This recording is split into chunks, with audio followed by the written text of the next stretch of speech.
नमस्कार, स्वागत है आपका एबीपी न्यूज पर। मैं हूं आपके साथ शिरीन। शाम के 4 बज रहे हैं, वक्त मातृभूमि का, और आज बात होगी ईवीएम तैयार है, आज आर्या पार है। विस्तार से इस पर बात करेंगे।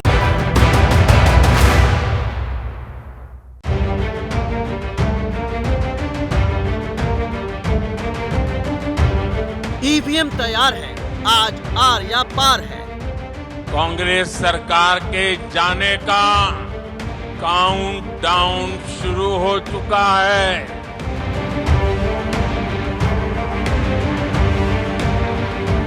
प्रचार का शोर थमेगा, किसका वोट मीटर बढ़ेगा। 100% कह सकता हूं कि यहां पे कांग्रेस पार्टी का तूफान आने जा रहा है।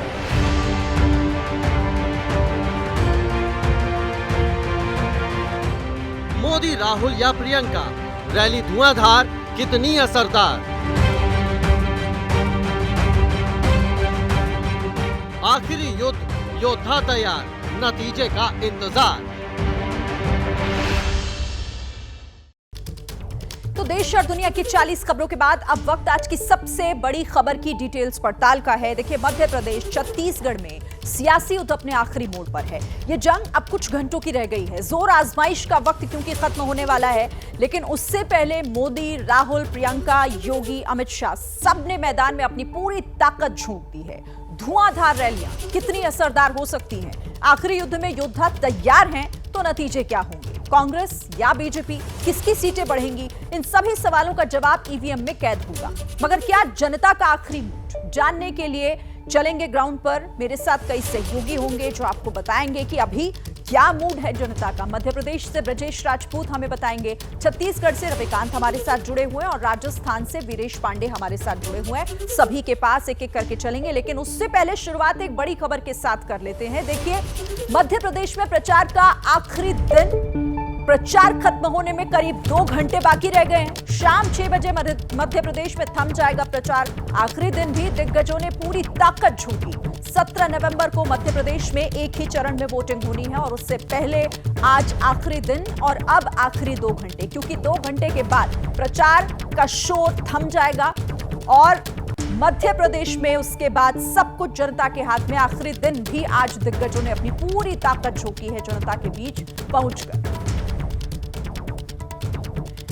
तो देखिए, अब आखिरी 2 घंटे बचे हैं मध्य प्रदेश में, लेकिन किस तरीके से दिग्गजों ने भी पूरा जोर लगाया आपको बताते हैं। देखिए, मध्य प्रदेश में प्रधानमंत्री की बात सबसे पहले करते हैं। 7 दिन 15 जिले कवर किए, 14 रैलियां की हैं और एक रोड शो भी प्रधानमंत्री नरेंद्र मोदी ने सिर्फ और सिर्फ मध्य प्रदेश में किया है। तो मध्य प्रदेश में प्रधानमंत्री का आपने दौरा देखा। मध्य प्रदेश में अमित शाह का चुनाव प्रचार 6 दिन तक 13 जिले और 17 रैलियां अमित शाह, गृह मंत्री अमित शाह ने की हैं और इस दौरान 2 रोड शो भी मध्य प्रदेश में केंद्रीय गृह मंत्री अमित शाह ने की। अब उत्तर प्रदेश के मुख्यमंत्री यानी योगी आदित्यनाथ मध्य प्रदेश में 4 दिन तक वो रहे। 13 जिले उन्होंने कवर किए हैं और 14 रैली करते हुए 2 रोड शो भी यहां पर योगी आदित्यनाथ ने किए हैं। ये वो दिग्गज बीजेपी के जो मध्य प्रदेश में किस तरीके से चुनाव प्रचार में जुटे हुए थे।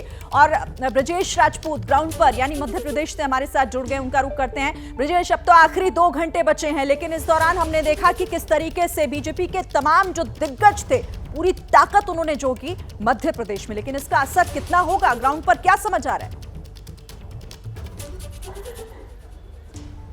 देखिए, यहाँ तक बीजेपी के चुनाव कैंपेन की बात कर रहे हैं तो बीजेपी ने चुनाव अभियान बहुत नीचे से शुरू किया था। शिवराज सिंह चौहान की लाडली बहना योजना ने बीजेपी के गिरते हुए ग्राफ को थामा था और उसके बाद बीजेपी के सारे नेताओं ने जिस तरीके से धुआंधार प्रचार किया, जिसमें प्रधानमंत्री नरेंद्र मोदी ने 15 सभाएं की, कल इंदौर में जबरदस्त रोड शो किया, तो उस सब ने बीजेपी के चुनाव अभियान को एक ऊंचाई पर पहुंचा दिया। हालांकि बीजेपी ने अपने चुनाव अभियान में कई गलतियां की, जिसमें पहली सबसे बड़ी गलती यही थी कि जब उसको लगा कि शिवराज सिंह के खिलाफ एक बड़ी एंटी इनकम्बेंसी है तो उन्होंने शिवराज सिंह चौहान को साइडलाइन करने की कोशिश की, उनको मुख्यमंत्री का चेहरा नहीं बनाया, सभाओं में उनका नाम नहीं लिया गया। मगर जब लगा कि शिवराज सिंह चौहान इस सब के बावजूद अपनी कमजोरियों के बावजूद इस मध्य प्रदेश में सबसे मेहनती, सबसे लोकप्रिय नेता हैं, तो फिर उनको आगे लाया गया और फिर उनके साथ पूरा कैंपेन किया गया। जहां तक प्रत्याशी चयन का मामला था, प्रत्याशी चयन में शुरुआत में बीजेपी ने चौंकाया, सांसदों के मैदान में उतार के लगा कि बीजेपी कुछ यहाँ पे नया एक्सपेरिमेंट करेगी। मगर बाद की 2 सूचियों में बीजेपी ने सिर्फ और सिर्फ शिवराज सिंह चौहान के आगे एक तरीके से सरेंडर कर दिया और शिवराज सिंह चौहान ने अपने जिन लोगों को चाहा उनको आराम से टिकट दिलवाई। तो कुल मिला के बीजेपी का चुनाव अभियान बड़ा भटकाव वाला रहा। हाँ, मगर बीजेपी को बार बार यही भरोसा रहा कि हम हर तरीके से, चूंकि अपनी एक बड़ी बैटरी होती है उनके लोगों के प्रत्याशी चयन से लेके प्रचार तक की, तो झोंक देंगे और झोंकने के बाद क्योंकि बड़ा प्रदेश है और कोई चूक ना रह जाए, यही कोशिश बीजेपी की तरफ से की गई। जाहिर है। ठीक है ब्रजेश, आप हमारे साथ रहिएगा। तो ये तो हमने देखिए बीजेपी की बात कर ली, क्योंकि दिग्गज चुनाव प्रचार के लिए मैदान में पहुंचे, लेकिन पीछे तो कांग्रेस भी नहीं रही। कांग्रेस ने भी किस तरीके से चुनाव प्रचार किया। बात अगर राहुल गांधी की करें तो 5 दिनों तक 10 जिलों में 10 रैलियां की हैं और इस दौरान 2 रोड शो भी यहां पर राहुल गांधी ने किए मध्य प्रदेश में। ये तो राहुल गांधी की बात हो गई। आप प्रियंका गांधी भी देखिए, प्रियंका गांधी ने मध्य प्रदेश में किस तरीके से ताकत झोंकी। 6 दिन में 9 जिले कवर करते हुए 10 रैलियां की है उन्होंने और 1 रोड शो भी मध्य प्रदेश में प्रियंका गांधी ने किया है। तो राहुल गांधी हो या प्रियंका गांधी हो, उन्होंने किस तरीके से अपनी ताकत दिखाई, जोर आजमाइश पूरी की है, यह समझा जा सकता है। चाहे बीजेपी हो या फिर कांग्रेस हो, मध्य प्रदेश में कोई भी पीछे नहीं रहा। अब आप कुछ और इंटरेस्टिंग आपको फैक्ट्स बताते हैं। शिवराज वर्सेस कमलनाथ, 2 बड़े चेहरे मध्य प्रदेश के, कांग्रेस और बीजेपी के। शिवराज सिंह चौहान 160 से ज्यादा सभाएं पिछले 7 दिन में उन्होंने की हैं और 58 रैलियां की हैं। कमलनाथ की बात करें तो 114 सभाएं और पिछले 7 दिनों में 21 रैलियां उन्होंने की हैं, यानी कि यहां पर रैलियों में ज्यादा जो दिखाई दे रहा है नंबर, वो यहां पर शिवराज सिंह चौहान का दिखाई दे रहा है कमलनाथ के बजाय, अगर आप इसको कंपैरिजन इसका करेंगे तो। अब एक बार फिर से ब्रजेश आपके पास आते हुए, ब्रजेश देखिए, क्योंकि मध्य प्रदेश में इसे कांटे की टक्कर कहा जा रहा है, लेकिन जमीनी हकीकत किस तरीके से समझे, क्योंकि मध्य प्रदेश में कांग्रेस जिस तरह से आरोप सरकार पर लगाती रही और ये कहती रही कि पूरी तरीके से मध्य प्रदेश को सरकार ने बर्बाद कर दिया और अब जनता मूड बना चुकी है, लेकिन मूड है क्या जनता का?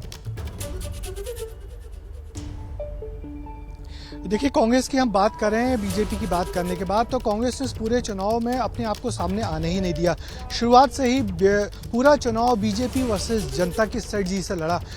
बीजेपी के सामने वो आए नहीं। एक तरफ से राज एक दिन में 10-10, 12-12 सभाएं कर रहे थे, तो जो कमलनाथ है वो एक दिन में 2, ज़्यादा से ज़्यादा 3, और यदि आज की हम बात करें तो आज ज़्यादा से ज़्यादा उन्होंने सिर्फ 5 सभाएं की हैं। तो कांग्रेस को मालूम था कि उनको धन बल और तमाम चीज़ों के संसाधनों के मामले में बीजेपी का मुकाबला नहीं कर सकते। कांग्रेस को पूरा भरोसा था कि बीजेपी के खिलाफ 18 साल में जो एंटी इनकम्बेंसी पनप रही है, उसी पे सवार होकर कांग्रेस इस चुनाव की वैतरणी को पार कर लेगी और आखिर तक वो जनता के भरोसे ही रही। बाद में हाँ, ये जरूर हुआ कि राहुल गांधी, प्रियंका गांधी खड़गे जी यहाँ आए और चुनाव के पिछले 3-4 दिनों में उन्होंने कुछ माहौल बनाने की कोशिश की, वरना लोग जनता यही कह रही थी कि इस पूरे चुनाव में कांग्रेस कहीं दिख ही नहीं रही है। सिर्फ कमलनाथ अपनी सभाएं कर रहे थे, दिन में 2 सभाएं, दिन में 3 सभाएं करके वापस लौट आते थे। तो कमलनाथ और कांग्रेस की पूरी स्ट्रेटजी यही रही कि किसी तरह कांग्रेस बीजेपी के सामने नहीं आए, क्योंकि जब बीजेपी के सामने आएगी तो बीजेपी बहुत ताकतवर पार्टी है मध्य प्रदेश में। कांग्रेस चूंकि 20 साल सत्ता से दूर है, तो बहुत दुर्बल और कमजोर पार्टी दिख रही है। काम ये स्ट्रेटजी आएगी, ये तो समय ही बताएगा। ठीक है ब्रजेश, आप रहिए मेरे साथ। एक और बड़ी खबर पहले दर्शकों को दे दें।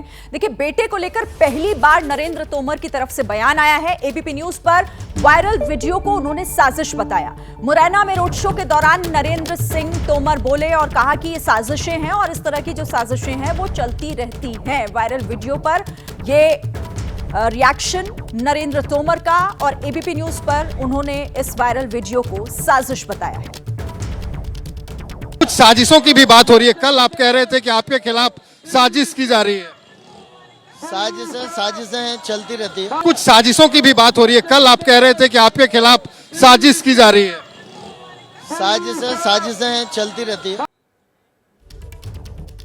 ब्रजेश, नरेंद्र तोमर तो कह रहे हैं कि ये सब कुछ साजिशें हैं और साजिशों के तहत हो रहा है, लेकिन क्या ये मैसेज इसी तरीके से जा पाएगा जनता के बीच? नहीं, जनता के बीच में दरअसल नरेंद्र तोमर जिस इलाके से चुनाव लड़ रहे हैं, उस पूरे इलाके में बीजेपी की हालत बहुत खराब है। जो भी वहां से लौट के आ रहा है यही बता रहा।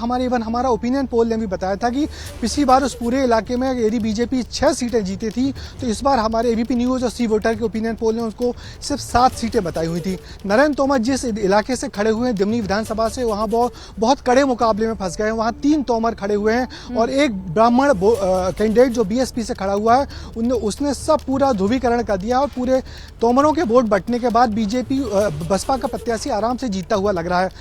हालांकि दो लोगों का दावा है कि नरेंद्र सिंह वहां से चुनाव निकाल सकते हैं क्योंकि ताकतवर नेता है, उस इलाके के बड़े नेता है। मगर उनके साथ ये जिस तरीके से 1, 2 और 3 वीडियो आए, उन 3 वीडियो ने उनकी जो राजनीतिक जमा पूंजी थी उसको बहुत नुकसान पहुंचा दिया है और नरेंद्र तोमर को बहुत और उनके साथियों को लग रहा है कि बुरे फंस गए क्योंकि विधानसभा चुनाव लड़ना पड़ रहा है जिसमें चुनाव में बहुत हालत खराब है और ऊपर से जिस तरीके से उनकी इज्जत जिस तरीके से मिट्टी में मिली है इन 3 वीडियो के चलते जवाब डैमेज हुआ है और उसे सिर्फ साजिश कह देना कहीं ना कहीं उस डैमेज को कंट्रोल नहीं कर पाएगा। ब्रजेश, आप रहिएगा मेरे साथ। तो ये तो देखिए हम मध्य प्रदेश की अभी बात कर रहे हैं, लेकिन अब बात छत्तीसगढ़ की भी कर लेते हैं क्योंकि छत्तीसगढ़ में प्रचार का शोर थमने वाला है थोड़ी देर बाद, क्योंकि शाम 5 बजे के बाद वहां चुनाव प्रचार पर रोक है। प्रचार खत्म होने में अब 1 घंटे से भी कम का वक्त बाकी है। 17 नवंबर को दूसरे चरण में 70 सीटों पर वोटिंग होनी है।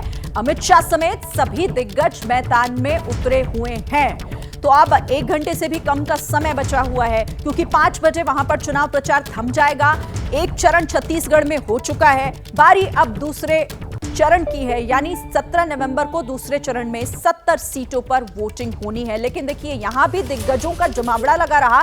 छत्तीसगढ़ में कैसे प्रधानमंत्री नरेंद्र मोदी चुनाव प्रचार में जुटे, आपको दिखाते हैं वही पूरा लेखा जोखा। देखिए 5 दिन में 5 जिले और 2 रैलियां यहां प्रधानमंत्री नरेंद्र मोदी ने की हैं। चुनाव प्रचार प्रधानमंत्री नरेंद्र मोदी का छत्तीसगढ़ के राज्य में। अब केंद्रीय गृह मंत्री अमित शाह ने क्या कुछ किया, किस तरीके से प्रचार किया। 5 दिन और 11 रैलियां की हैं, 9 जिलों को उन्होंने कवर किया और इस दौरान एक रोड शो भी यहां अमित शाह ने किया है छत्तीसगढ़ में। अब योगी आदित्यनाथ का भी आपको बताते हैं कि किस तरीके से छत्तीसगढ़ में उन्होंने प्रचार किया है। 2 दिन 6 रैलियां, 5 जिले और एक रोड शो, यानी कि 2 दिन में उन्होंने 5 जिलों को कवर करते हुए 6 रैलियां की हैं और एक रोड शो। तो छत्तीसगढ़ में भी यहां कोई कमी नहीं छोड़ी गई। अब तो क्योंकि देखिए कुछ घंटे, महज घंटा भर भी नहीं बचा है। सीधे रविकांत के पास आपको लिए चलते हैं। रविकांत, दिग्गजों ने पूरी झोंकी ताकत, अब कुछ मिनट्स अगर कहूं तो गलत नहीं होगा क्योंकि आखिरी दौर चल रहा है चुनाव प्रचार का। शिरीन, जिस तरीके से आपने एक के बाद एक ताबड़तोड़ रैलियों का जिक्र किया बीजेपी की ओर से, उसमें हम एक ऐड कर दें कि थोड़ी ही देर में जेपी नड्डा पहुंचने वाले हैं यहां अंबिकापुर में। तमाम जो कार्यकर्ता हैं वो मेरे दाहिने हाथ पे एक कला केंद्र मैदान है, वहां पर जमा हैं। इस समय बात करने के लिए मेरे वाम अंग में कांग्रेस के कार्यकर्ता हैं और दाहिने विराजमान हैं बीजेपी के कार्यकर्ता। यहां से जो सीट है वो हाई प्रोफाइल सीट है टीएस सिंह बाबा की। आप लोग बताइए, क्या टीएस सिंह देव जीत रहे हैं, हार रहे हैं, क्यों? बड़ी आसानी से टीएस सिंह देव जी जीत रहे हैं। पहला चुनाव 1000 के न्यूनतम मार्जिन से जीते थे, दूसरा 20,000 से, तीसरा 40,000 से। काम किया है, जनता का भरोसा जीता है। जनता के मन में टीएस सिंह देव के प्रति जो आदर है, जो काम और आदर, महाराजा भी हैं यहाँ के, तो एक आदर की भी बात बनती है। सरगुजा के महाराजा हैं टीएस सिंह देव। आप लोग बताइए कि आपका कैंडिडेट क्यों जीतेगा? हमारा कैंडिडेट इसलिए जीतेगा जो वादे करके यहाँ के बाबा जो घोषणा पत्र लेकर के आए थे, गंगा जल लेकर के इन्होंने कसम खाई थी, घोषणा पत्र बनाया था। उस घोषणा पत्र के बारे में उनका खुद का स्टेटमेंट आया कि हम उसको पूरा करने में विफल रहे हैं। कई बार मीडिया में उनकी बातें आ चुकी हैं।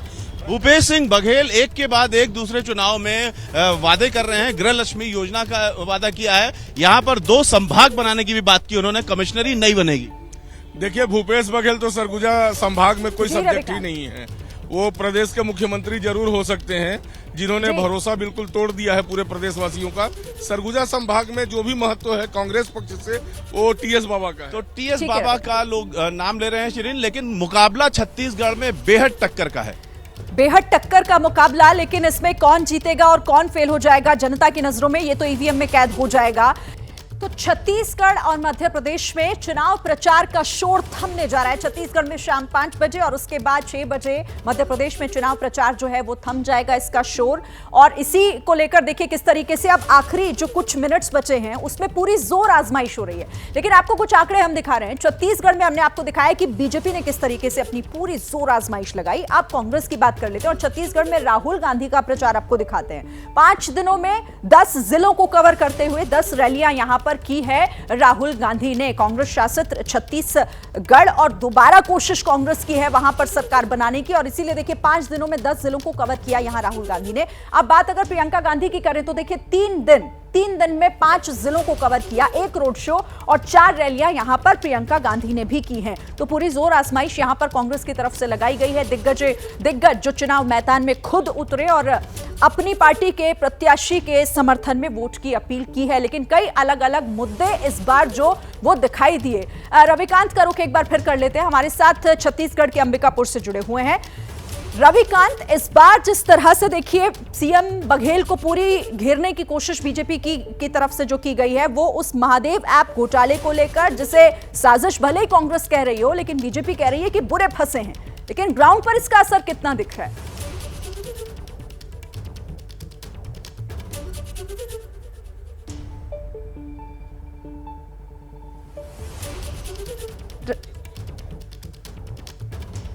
चलिए, रविकांत से शायद हमारा संपर्क हो नहीं पा रहा है, हम फिर उनके पास चलेंगे। लेकिन महादेव घोटाले ऐप घोटाले को लेकर जिस तरह से मुख्यमंत्री बघेल की मुश्किलें यहां बढ़ी हुई हैं, उसका असर कितना होगा इस पर भी हम बात करेंगे। लेकिन आखिरी अब क्योंकि घंटा भर से भी कम का समय छत्तीसगढ़ में बचा है और यहां चुनाव प्रचार का शोर जो है वो थमने जा रहा है। अब बात करते हैं चुनावी राज्य राजस्थान की, जहां चुनावी रण में कल से राहुल गांधी उतरने जा रहे हैं और कल चुरू, हनुमानगढ़, श्रीगंगानगर में राहुल गांधी सभाएं करेंगे। 19 नवंबर को जयपुर में होंगे राहुल गांधी और वहां रोड शो का कार्यक्रम है राहुल गांधी का। 55 दिन बाद राजस्थान जाएंगे राहुल गांधी। अब तक एक चुनाव प्रचार राहुल गांधी ने वहां पर नहीं किया है, लेकिन अब उनका चुनाव प्रचार कल से शुरू हो जाएगा। चुरू, हनुमानगढ़, श्रीगंगानगर में राहुल गांधी सभाएं करेंगे और इसके बाद फिर 19 नवंबर को जयपुर में राहुल गांधी का रोड शो होना है। तो 55 दिन के बाद राजस्थान में राहुल गांधी प्रचार करने पहुंच रहे हैं। राजस्थान में प्रचार से दूर राहुल हालांकि अभी तक रहे हैं, प्रचार के लिए वो नहीं गए। आपको कुछ जरूरी बातें बताते हैं। देखिए, अभी तक प्रचार में नहीं गए, किसी भी जिले में नहीं गए हैं, कोई रैली उन्होंने अभी तक राजस्थान में नहीं की। 16 नवंबर को जा सकते हैं, जो मैंने अभी आपको अपडेट दिया। चुरू, हनुमानगढ़ और श्रीगंगानगर में यहां पर सभाएं हो सकती हैं। 19 नवंबर को जयपुर में रोड शो का भी कार्यक्रम राहुल गांधी का है, यानी कि अब आखिरी जो समय बचा है उसमें राहुल गांधी राजस्थान पहुंचेंगे और उसके बाद चुनाव प्रचार जो उनका है एक के बाद एक चुरू, हनुमानगढ़ और गंगानगर में वहां पर सभाएं होनी है। अब आपको ग्राउंड पर लिए चलते हैं, हमारे साथ वीरेश पांडे राजस्थान से ही जुड़ गए हैं। वीरेश, अब तक राहुल नहीं गए और अब क्योंकि जब बहुत कम समय बचा है तो उसके बाद राहुल गांधी एक के बाद एक चुनाव प्रचार करने पहुंच रहे हैं। देखिए, सोर्सेज से खबर यह है कि राहुल गांधी का मान मनोवल किया गया और खबर यह है कि अशोक गहलोत से नाराजगी के कारण, हाईकमान की नाराजगी थी अशोक गहलोत से। जिस तरीके से अशोक गहलोत ने सरकार चलाई, उनके ऊपर भ्रष्टाचार के आरोप लगे और जिस तरीके से सचिन पायलट वर्सेज अशोक गहलोत, और याद करिए जब मल्लिकार्जुन खड़गे और अजय माकन पर्यवेक्षक बन के गए थे सरकार को तोड़ने, सरकार गिराने, ये जो पूरी प्रक्रिया चली उसको लेकर राहुल गांधी अशोक गहलोत से बेहद नाराज रहे। लेकिन मान मनोवल किया गया, पार्टी के लोगों ने समझाया, मल्लिकार्जुन खड़गे ने और सोनिया गांधी ने समझाया, राहुल गांधी को इस बात को बताया कि अब जाना चाहिए क्योंकि पार्टी का मामला है। ऐसे में राहुल गांधी आखिरी समय में जा रहे हैं और इसके उलट नरेंद्र मोदी फेस है कहां के? राजस्थान में। यानी अशोक गहलोत के मुकाबले में नरेंद्र मोदी जैसा विश्वव्यापी फेस, चेहरा लड़ रहा है। ऐसे में राहुल गांधी का अंतिम समय में जाना कितना वहां पर रहेगा, फलदायक होगा, ये बड़ा सवाल खुद कांग्रेस के अंदर के लोग पूछ रहे हैं। अशोक गहलोत ने, सोर्सेज से मेरे पास खबर है, अशोक गहलोत ने बहुत मान मनोवल की है। किसकी? राहुल गांधी की, अपने हाईकमान की। राहुल गांधी अंततः समझे हैं, लेकिन अब जो चुनाव प्रचार की प्रक्रिया है वो आखिरी दिनों में चल रही है। ऐसे में राहुल का जाना, और ये संदेश जा चुका है कि राहुल गांधी और हाईकमान नाराज है अशोक गहलोत से, फेस हैं अशोक गहलोत, और ऐसे में हाईकमान के नाराजगी का संदेश पूरे प्रदेश में जाना, इसका कितना इंपैक्ट कार्यकर्ताओं पर पड़ेगा, कितना इंपैक्ट नेताओं पर पड़ेगा, प्रत्याशियों पर पड़ेगा, मतदाताओं पर पड़ेगा, मैं तो मानता हूं कि इसका दुष्परिणाम पड़ेगा, क्योंकि अशोक गहलोत अकेले राजस्थान के रण में दिखाई पड़ रहे हैं लड़ते हुए, और उनके मुकाबले पूरी भारतीय जनता पार्टी की सेना है और प्रधानमंत्री नरेंद्र मोदी का चेहरा है और उनका पराक्रम है। ऐसे में अमित शाह, जेपी नड्डा, योगी आदित्यनाथ जो रणबांकुरे हैं नरेंद्र मोदी के, वो सभी राजस्थान के रण में उतर चुके हैं और आखिरी क्षण में जा रहे हैं। राहुल गांधी, कैसे मुकाबला होगा अशोक गहलोत? दिग्गजों का मेला लगा हुआ है और दूसरी तरफ सिर्फ अशोक गहलोत हैं। कार्यकर्ताओं के मनोबल पर सीधे तौर पर इसका असर पड़ता है, क्योंकि पार्टी में उस एकजुटता की कमी दिखाई देती है। बहरहाल इसका असर क्या होगा, आप सही कह रहे हैं, वो तो जनता तय करेगी। लेकिन कुछ जरूरी चीजें, कुछ जरूरी बातें और अपने दर्शकों को हम बता देते हैं। देखिए, राजस्थान में चुनाव प्रचार, राहुल तो देर से पहुंच रहे हैं, लेकिन प्रियंका गांधी 2 दिन के लिए गई, 2 जिले कवर किए और 2 रैलियां वहां पर की हैं। हालांकि बहुत ज्यादा दिन तक प्रियंका गांधी भी वहां पर नहीं रही है, महज 2 दिन। अब देखिए, यहां पर हम आपको प्रियंका का तो बता ही रहे हैं चुनाव प्रचार। अब प्रधानमंत्री नरेंद्र मोदी, जो वीरेश कह रहे थे कि एक चेहरा राजस्थान में, वो एक तरीके से रहे हैं, और जिस तरह से खुद उन्होंने पूरी कमान संभाली, क्योंकि उन्हीं को आगे भी रखा गया। अमित शाह की पहले बात कर लेते हैं। केंद्रीय गृह मंत्री अमित शाह, एक दिन में 1 जिला, लेकिन 3 रैलियां उन्होंने 15 नवंबर तक की हैं। ये अमित शाह का राजस्थान में अब तक प्रचार किस तरीके से रहा। 1 जिला उन्होंने, लेकिन 3 रैलियां वहां पर उन्होंने की हैं। अब योगी आदित्यनाथ 15 नवंबर तक का आपको बता रहे हैं, एक दिन में 1 जिला कवर करते हुए 1 रैली यहां पर की है योगी आदित्यनाथ ने। अभी यानी कि 1 ही रैली की है आदित्यनाथ ने, योगी आदित्यनाथ ने, उत्तर प्रदेश के मुख्यमंत्री। और अब राहुल गांधी जो पहुंच रहे हैं।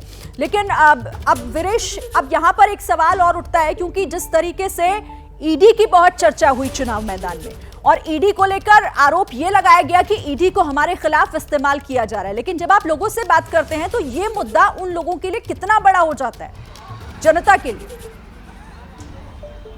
देखिए, अगर हम घोर जो कांग्रेसी कार्यकर्ता हैं, कांग्रेस के नेता हैं, वर्कर हैं, उनसे जब अगर हम बात करें तो उनका तो साफ कहना है कि ईडी भी एक विपक्ष के नेता के तौर पर हमारे खिलाफ मैदान में उतर चुकी है। ईडी और सीबीआई प्रधानमंत्री नरेंद्र मोदी और भारतीय जनता पार्टी के हथियार हैं, स्टार प्रचारक हैं। लेकिन आम जनता से अगर हम बात करें तो उनका ये मानना है, और वो आश्चर्यचकित है कि क्या हमारे राज्य में इतना भ्रष्टाचार हुआ। ईडी मंत्रियों के घर, प्रदेश अध्यक्ष के घर, बड़े बड़े कद्दावर कांग्रेस के नेताओं के घर। लेकिन इसका साफ मैं आप बताऊं कि जो कार्यकर्ता, नेता और जो लोग हैं, उनका तो छोड़िए, जिनके ऊपर ईडी का रेड पड़ा है वो बहुत ही हतोत्साहित है। उनका मोराल गिर गया, उनका आत्मविश्वास गिर गया। कांग्रेस के प्रदेश अध्यक्ष के ठिकानों पर ईडी की रेड जब पड़ती है तो कांग्रेस के कार्यकर्ताओं के ऊपर क्या बीतती होगी, किस मुंह से वो समाज में जाते होंगे, किस मुंह से वो कार्यकर्ताओं के बीच जाते होंगे, क्योंकि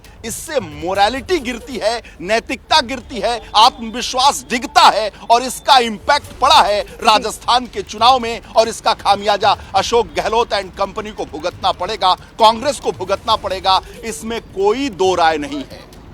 बिल्कुल सही कह रहे हैं आप। लेकिन वीरेश, देखिए, एक बड़ा मुद्दा तो है, और पेपर लीक को लेकर भी जिस तरीके से सरकार की किरकिरी यहां जरूर हुई है वीरेश। महिलाओं के लिए राजस्थान में अशोक गहलोत ये कह रहे हैं कि बहुत सारे उन्होंने काम किए हैं, हालांकि कई योजनाएं भी, यहां तक कि फ्री में मोबाइल भी बांटे गए। मैं भी वहां थी, तब मैंने महिलाओं से बात की, इस योजना से खुश जरूर हैं, लेकिन उनका यह कहना है कि सिर्फ मोबाइल देकर आप क्या करेंगे, रोजगार दीजिए। आप भी लोगों से बात कर रहे होंगे, इसको लेकर क्या आपको समझ आया?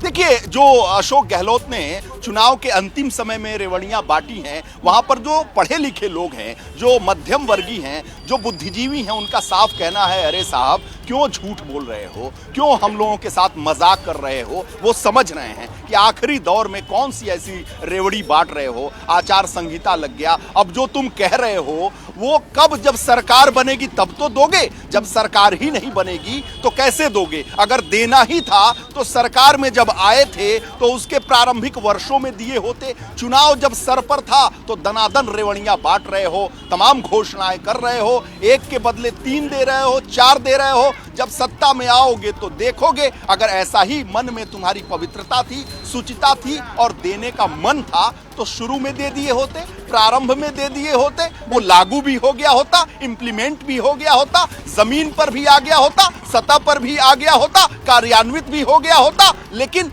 सिर्फ सोसेबाजी कर रहे हो, जुमलेबाजी कर रहे हो। ये तमाम ऐसे लोग हैं जो कहने को आतुर हैं। हालांकि जो नहीं समझदार हैं वो ये बात जरूर कह रहे हैं कि साहब फ्री में मिल गया।